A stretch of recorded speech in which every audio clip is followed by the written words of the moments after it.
उनकी आखिरत की मंजिल आसान करे। है तो जन्नती थे, उनकी ना शादी हुई है ना कोई फैमिली थी, लेकिन अफसोस हुआ जब हुआ था, घर की रौनक थे।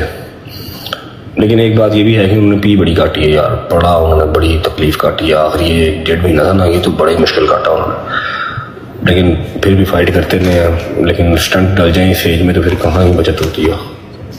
साहब की डेथ के बाद कल रात रजत भट्ट लाइव आकर काफ़ी ज़्यादा गमगीन हुए और रो रहे थे और साथ ही साथ बोला कि चीफ साहब बहुत ही प्यारे इंसान थे और काफ़ी देर से बीमार थे और चीफ साहब के काफ़ी देर से डायलिसिस हो रहे थे और बहुत हिम्मत वाले इंसान थे।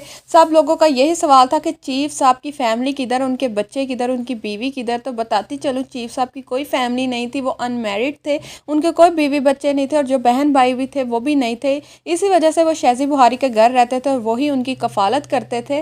और रजत भट्ट भी काफ़ी ज़्यादा गमगीन थे चीफ साहब की डेथ के बाद और सैड थे। लेकिन सब लोगों ने एक चीज़ बहुत बोली कि रजत भट्ट को लाइव कल रात नहीं आना चाहिए था, 1-2 दिन सब्र कर लेते, क्योंकि चीफ साहब के साथ रजत भट्ट का बहुत ज़्यादा प्यार था और काफ़ी ज़्यादा लोगों ने इस चीज़ पे ट्रोल किया है। बाकी अल्लाह पाक चीफ साहब को जन्नतुल फिरदौस में आला मुकाम दे। आप लोगों ने भी चीफ साहब की मगफिरत के लिए ढेरों दुआएं करने हैं, 3 दफ़ा कुल शरीफ और 1 दफ़ा सूरत फातिहा पढ़ के ढेरों दुआएं करने, अल्लाह पाक उनकी बख्शिश फरमाएं।